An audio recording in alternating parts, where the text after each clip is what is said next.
A couple of years ago, I made a video on unicorn radios. Not necessarily ham radio, shortwave radios, kind of anything that you had knowledge of growing up that you never were able to purchase. I purchased one of my unicorn radios. It's a shortwave radio, it's a receiver, but it's still one of the coolest shortwave radios that was available in the 90s.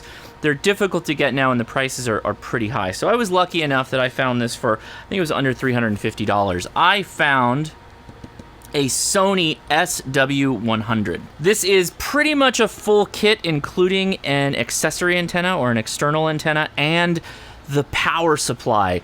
That was a really cool find. This is almost a complete box, and it has definitely been through it all. You can see this has been taped together. So there's definitely someone out there that keeps and hangs on to boxes. You may be one of them. Let me know in the comments. You hang on to your boxes? Let's take a look at this on the tabletop and then take it outside and do a little shortwave listening. Should be a lot of fun. Okay, here is my Sony ICF-SW-100S.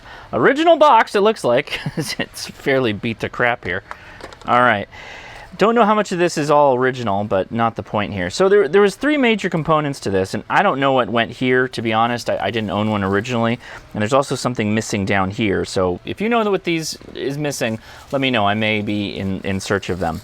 You got a power supply. This is a 3-volt power supply. It comes with a EU cable, European cable, and this works. It does have a antenna here, and underneath the antenna is the North American plug.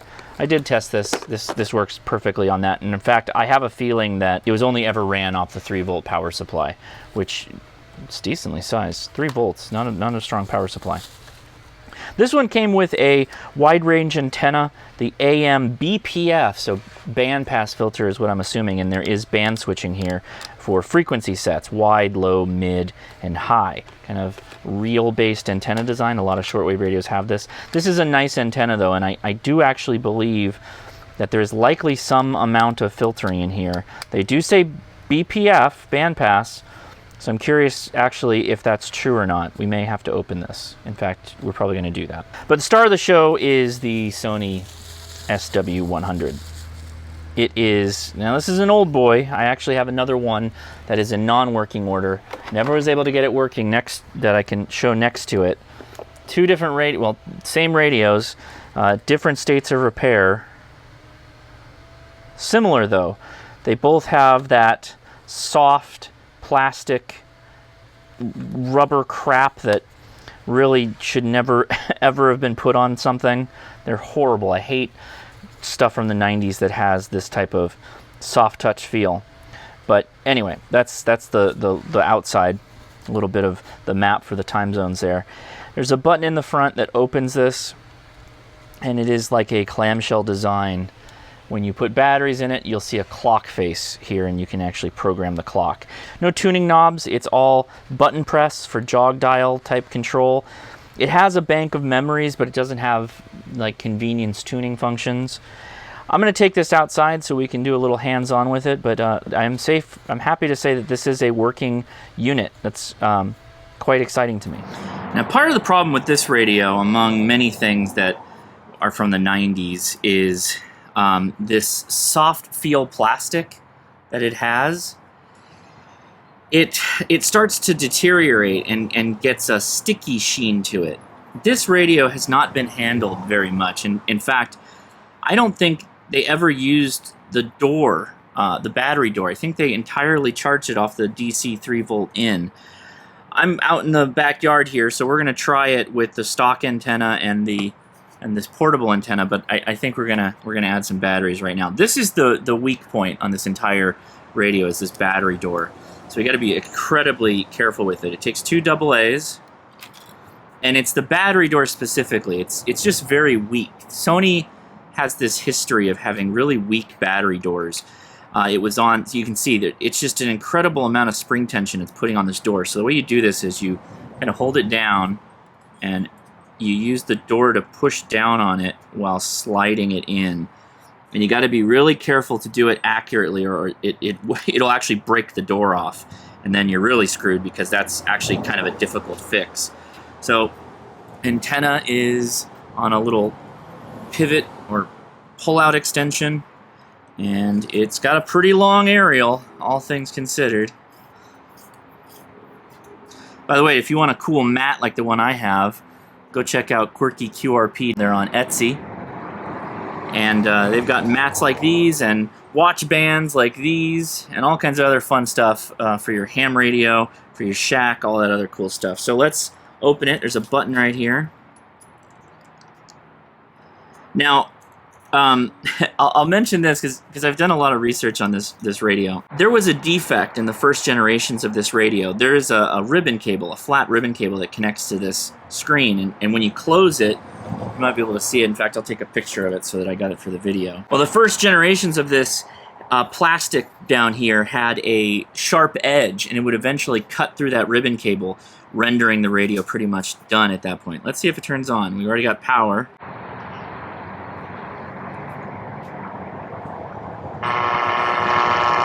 Nice. All right, let's change the band here, which I have to remember how to do it.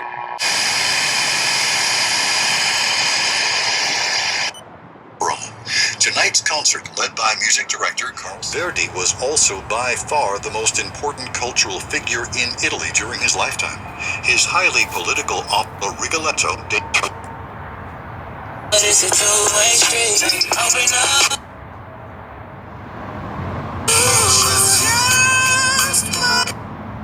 Pretty good. Sounds fantastic.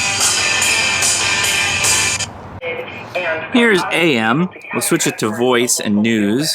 There's a little switch on the side here. And we'll hit it into scan.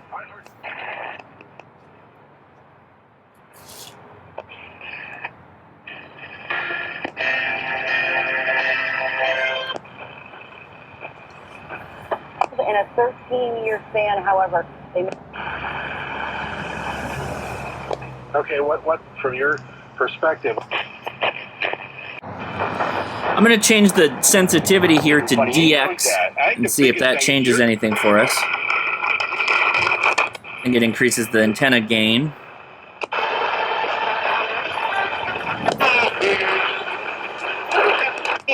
That caused me to be suspended.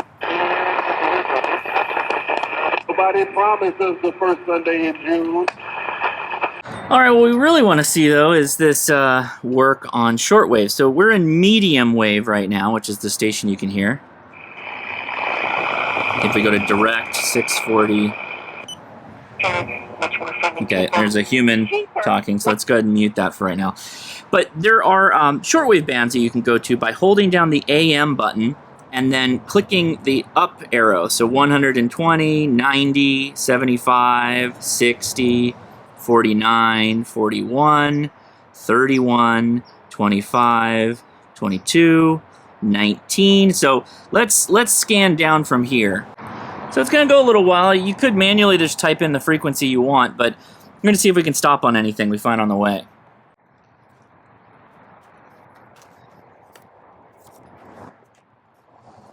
All right, this is like watching paint dry. I'm going to skip that. We're going to direct entry 1, 4, 2, 5, 0.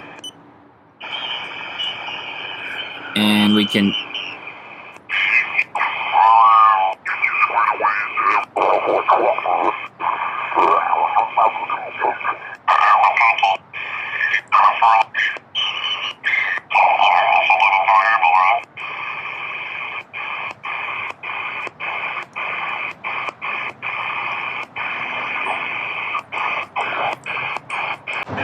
it's okay.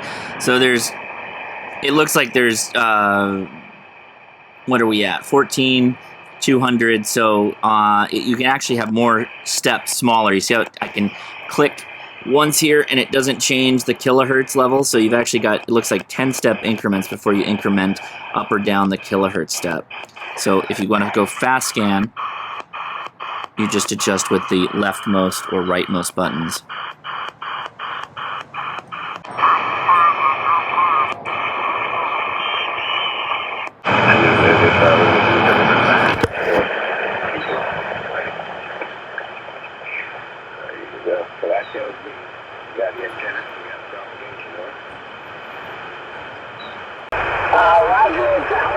Bravo, Wall, Mike Sierra, Victor Echo 6, Sierra, Charlie Lima, Steven.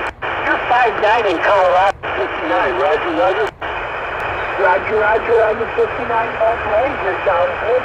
You're down the station. Steven, while I got you, take down my oldest number. Let's talk about this external antenna too a bit.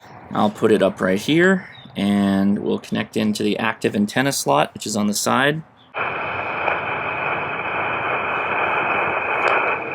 Oh, we lost the station. Bravo. Good evening, sir. It does sound like we get more gain. I flipped the switch back here to the high frequencies, 11 through 30 megahertz. Okay. Good evening to you. My name is Tony. I'm in North Carolina. You flew me for a reason.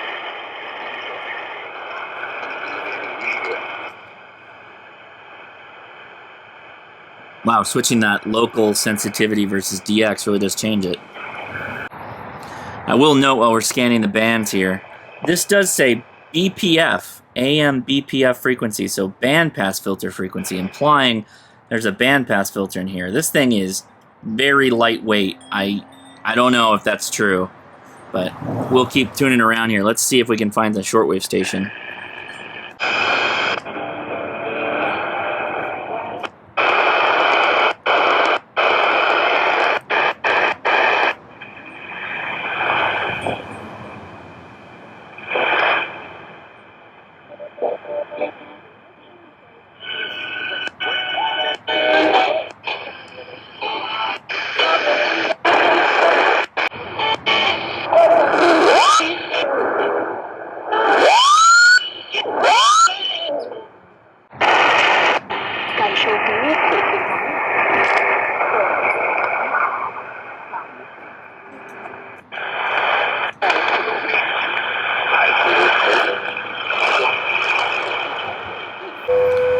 Of course, what never fails to make it, but WWV. So that's the time code. Let's use the sync feature here. Sync U or sync L.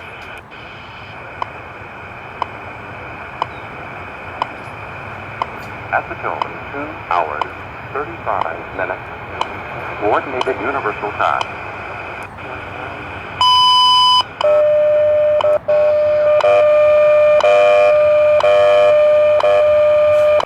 Now there is a lower sideband / CW mode, which is right here, but there's no filtering that I can find on this, so it's going to be a broadcast filter. It's going to be pretty wide. Ideally, you'd be able to throttle this down to like 500 kilohertz, or sorry, 500 hertz, and it'd be really much nicer than this is, because it's pretty wide. As such, you're going to pull in potentially other stations. And that's somebody calling CQ.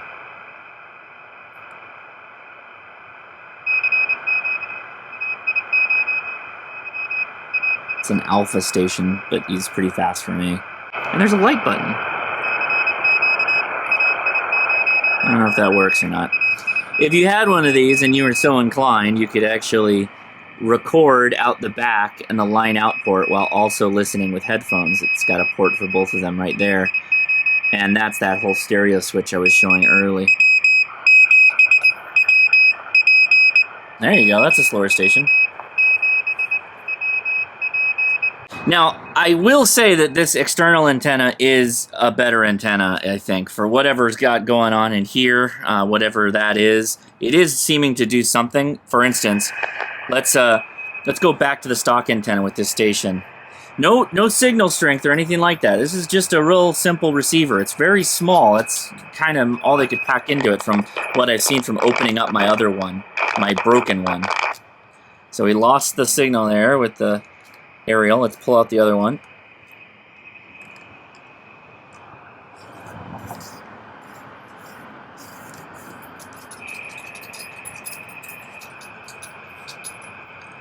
You can't even hear the station now. Wow, night and day. So there's a look at my one of my unicorn radios that I've always wanted as a child, the Sony ICF shortwave or SW-100S. Now that I'm an adult, what do I think of this? Well, I have many better portable radios that I own at this time that are better performers, but few that are this size. I can't understate that enough. Here's my iPhone Max for comparison. It's really a small radio. This was designed to be a traveler's radio, a portable radio that somebody would take with them to far-flung lands and use the clock that is, it is a clock and the alarm system that would go along with it. So it'd almost be like a little nightstand radio. It's a delicate radio. I can't understate that enough. I own now 2 of these. This is the best condition and it's actually working. I have one that I just can't for the life of me get it to work. There are such small components in here that it's incredibly difficult to work with. Maybe in the future I'll try and tackle it as a project because now that I've got a working one, I don't need 2. It'd be nice to sell one, and these are, like I said, very, very difficult to find and very expensive. So yeah, there's just a bit of look at it. Not much else to say. I don't know if this light button works or not. It doesn't look like it does. I don't think it does. Anyway, that's kind of all I have to talk about that. Yep, there is ability to save channels and all that stuff too. I didn't really go through a lot of that, but there isn't a lot, right? It doesn't have advanced scanning. It doesn't have any of those auto memory slot location scannings like we do on other newer shortwave radios. This is fairly nothing to it, no frills, very simple to use, and it's designed to be a traveling radio. So there you go. I will remind you, if you do have older radios like these, particularly the type that have these soft touch, part of the problem is that they start to, the plastic is, self-lubricating, if you will, and that leads, I don't want to do that. Let's pull this guy back out and put him back in there correctly. And if you don't handle them and touch them, they eventually go all goopy on you, and then you're kind of screwed. Your only option is to then use something called like retro bright or hydrogen peroxide and kind of scrape it all off, but then you'll lose things like the etchings or the printings on the top that is that soft plastic. That volume and AM tone, that's fine, it's on the hard plastic side, but all this soft plastic stuff will eventually go to pot on you. Here's the back side. This did have a bit of like a wallet type of leatherette type covering that you could get for it. You had to screw it in with like a little coin. It's, like I said, it's just incredibly tiny. But the reminder is always make sure you take your batteries out of older electronics like these. So how you do that here is you just push and slide down slowly. Don't release the tension until you get to the bottom. Don't force it. Once it starts to go, you can kind of let it and then bring the batteries out. I cannot tell you how many of these are on the market where this battery door is totally kaput, and that's the major failing point on this radio. So if you find one that has a good battery door, you've got something there. So treat it gently. Anyway, close it up by folding it over and then sliding it home. That's all there is to it.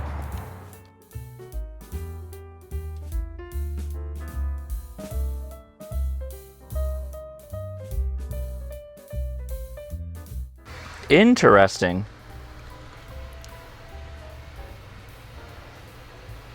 So look at this thing. All right, so first you've got the reel. The reel is connected via these little fingers that connect to the metal here for the shield and the center pin, it looks like. Yeah, because they're different, they're staggered a bit. And then